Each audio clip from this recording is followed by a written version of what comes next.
Hi guys, John Engel here. First, I want to wish everyone a Merry Christmas and a Happy New Year.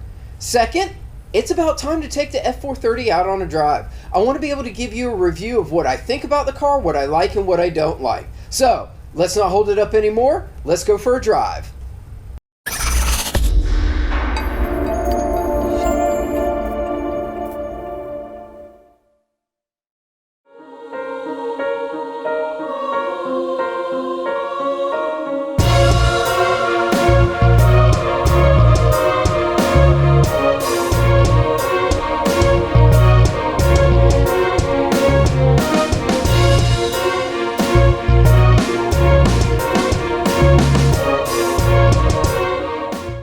So some quick specs on this car. It's a 2006 F430. She has 490 horsepower. This is the F1 transmission, so it's paddle shift, which I think is awesome. Makes it for a quicker shift. It's a more reliable shift. The gated shifter is awesome. They're going for a premium right now. I don't think the extra money for the actual manual transmission is worth it. Why? Because the F1 is a better transmission. Let's go ahead and take this one for a drive. I'm going to put her in first and we're going to pull out of my neighborhood. Now, if you're noticing, mine is probably a little louder than most of the Ferraris just because it has fab exhaust. There are no cats, which I like because the manifolds that come on these cars stock have some issues.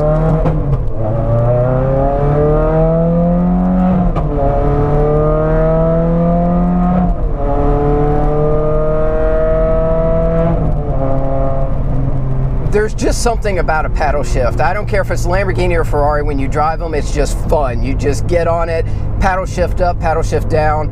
It's like having a manual and automatic all in one. I absolutely love them. One of the things that I really wanted was a Ferrari. So the F430 was kind of the best all-around Ferrari that I could afford in my price range. I was looking at 360s, but the maintenance on those is a lot more expensive. 360s require engine out maintenance. This does not. 360s have timing belts. This has a timing chain. So just little differences. This one is also a more modern car. So things like clutch wear are a little better, not perfect. So I said I was going to talk about things that I like and things that I don't like about the car. You know, no matter what car you get, there's always going to be good and bad to them. I've always wanted the Ferrari. I'm still in the newness of it. But one of the things that I don't like is that I always have that lingering feeling that if something goes wrong, it's going to be super expensive to fix. So it does make it where I don't want to drive it every day, which it's a Ferrari, so I'm not worried about driving it every day.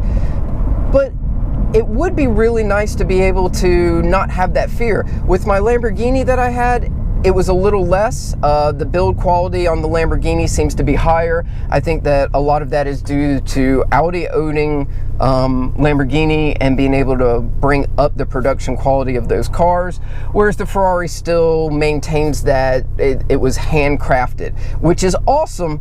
But sometimes you get that feeling that if something does go wrong, you're going to need someone to handcraft something for you. So, you know, you live with it. If you want to own one of these cars, that's kind of what you'll have to deal with, but not the worst thing in the world. I can warn you about this. If you drive one of these cars, it will get noticed. So when you're going out, it's probably going to be that point A to point A car, but it draws a little too much attention.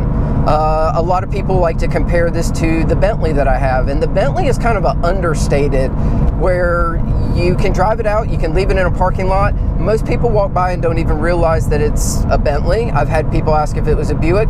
With the Ferrari, you never have that question. That prancing horse is one of the most iconic symbols in the world. If you drive this car, people realize what it is right away, which is great. I mean, that's kind of what you buy the car for, right? I was thinking about it the other day. What makes this car so much better than a Corvette or something else? One, you don't see a lot of them, so it has some of that prestige to it, and it makes it really enjoyable to drive. Why would you buy a Rolex over a Timex, right?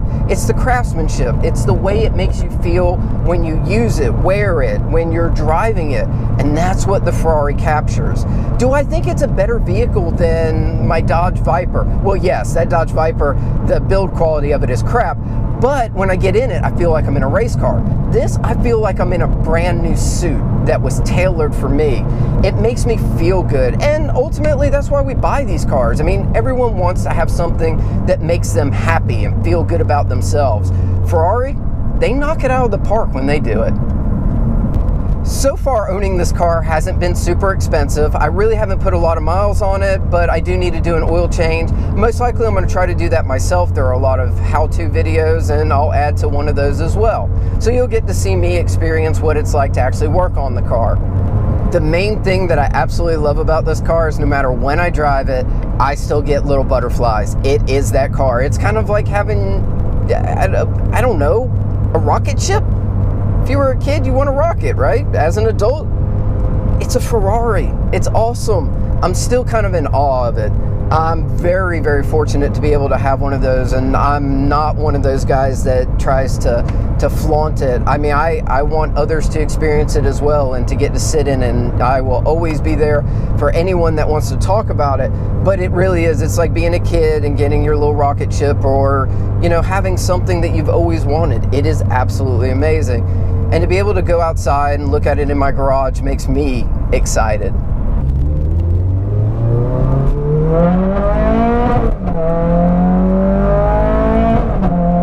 That's why you buy a Ferrari.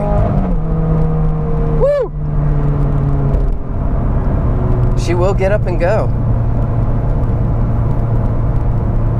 I hit traffic. Well, I've always wanted a Ferrari. I've gotten to the point in life where I don't have to actually sell each car that I get to get a new one, so this one is probably going to stay in the stable. I absolutely love the fab exhaust that's on it. I love the carbon fiber package that comes with this car. I wanted this red interior so badly. So, it is the absolute Ferrari for me. It is the car of my dreams. It's absolutely gorgeous. I love that it's black instead of red. That way it's not as flashy, if that's possible with the Ferrari. But the car is just built for me, even though it wasn't built for me. So I plan to keep it. Hopefully it'll give me lots and lots of easy driving, and I'll be able to report back to you guys that, yeah, owning a Ferrari, nothing really to it. You just maintain it and drive it. Somehow I have a feeling, though, I'm going to eat those words.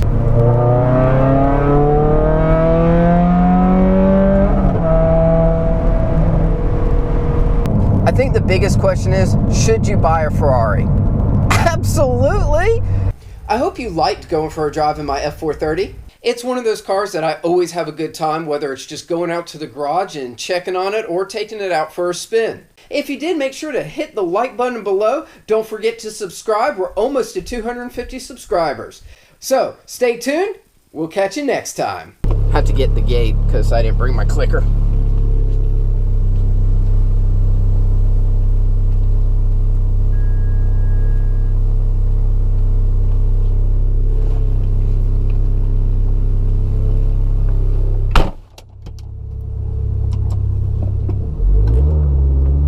Blow the gate, baby!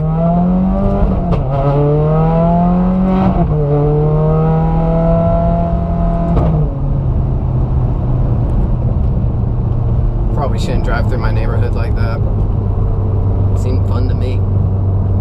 It's like being a kid in a candy store, driving my Ferrari like I stole it, yeah! Woo! Alright, that probably won't make the video. That paddle shift is fun. I don't care who you are. If you've never done paddle shift, you don't know.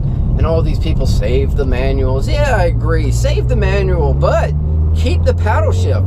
Let's make more paddle shift cars. Make them more reliable. Make that clutch last longer. It's so much more fun to drive.